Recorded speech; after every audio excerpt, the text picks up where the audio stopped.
Friends second step చూడండి my dear friends, అల్లం వెల్లుల్లి పేస్ట్ వేసాం మై డియర్ ఫ్రెండ్స్. చూడండి, సాల్ట్, కారం, అల్లం వెల్లుల్లి పేస్ట్ లైట్గా వేసుకోండి మై డియర్ ఫ్రెండ్స్. ఎక్కువ వేసుకోమాకండి, మసాలా ఎక్కువ ఉండకూడదు మై డియర్ ఫ్రెండ్స్, లైట్గా ఉండాలి మై డియర్ ఫ్రెండ్స్. అలా వాటర్ కూడా చూసుకొని చాలా తక్కువ వేసుకోవాలి మై డియర్ ఫ్రెండ్స్. చూడండి, చాలా తక్కువ వేసుకోవాలి, వాటర్ కూడా లిమిట్గా చూసుకుంటూ కలుపుకోవాలి జాగ్రత్తగా. థిక్గా ఉండాలి మై డియర్ ఫ్రెండ్స్.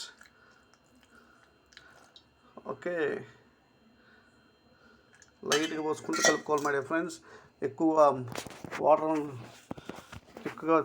లైట్ థిక్గా ఉండాలి మై డియర్ ఫ్రెండ్స్. చూడండి, చాలా జాగ్రత్తగా చూసుకోవాలి మై డియర్ ఫ్రెండ్స్. వాటర్ ఎక్కువ పోసుకోకూడదు, లిమిట్గా ఉండాలి, లేకపోతే థిక్నెస్ పోయింది మై డియర్ ఫ్రెండ్స్.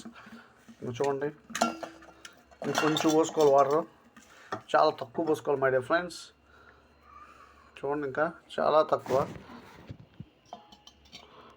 చూడండి, చాలా కొంచెమే చాలు మై డియర్ ఫ్రెండ్స్. ఓకే, వేస్తాం వాటర్ పోస్తాం. చక్కగా కార్న్ఫ్లవర్, అల్లం, వెల్లుల్లి, ఉప్పు, సాల్ట్ మొత్తం అన్నీ కలిసినాయి మై డియర్ ఫ్రెండ్స్.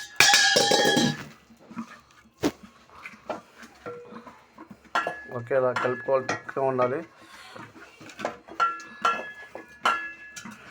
థిక్గా ఉండాలి మై డియర్ ఫ్రెండ్స్.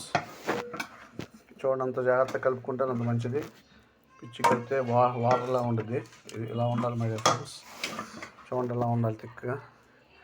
ఇప్పుడు చాప్ ముక్కలు వేసుకోవడం మై డియర్ ఫ్రెండ్స్. వేసుకొని ఫ్రిడ్జ్లోనే పెట్టుకోవాలి, ఒక 1/2 అవర్ లేదా 1 అవర్ పెట్టుకున్నా పర్లేదు, ఇది మీ చేతిలో ఉంది మై డియర్ ఫ్రెండ్స్. చాప్ ముక్కలు వేసుకున్నాం, పక్కన ముక్కల్ని ఒకటి.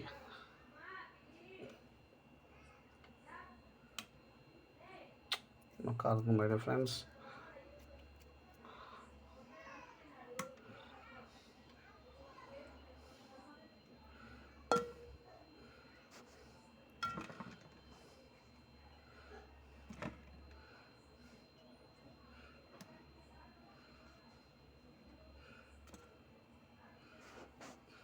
ఇంకా తిప్పుకోవాలి మై డియర్ ఫ్రెండ్స్ చేపల్ని. ఓకే, ఇది first round my dear friends. Next రౌండ్కి ఇంకా వేసుకొని తిప్పుకుందాం, కంగారు లేదు మై డియర్ ఫ్రెండ్స్, నిదానంగా చేసుకుందాం. ఓకే, చేపలు రూప్చంద్ ఫ్రై ప్రాసెస్ ఏంటో చూసారు మై డియర్ ఫ్రెండ్స్.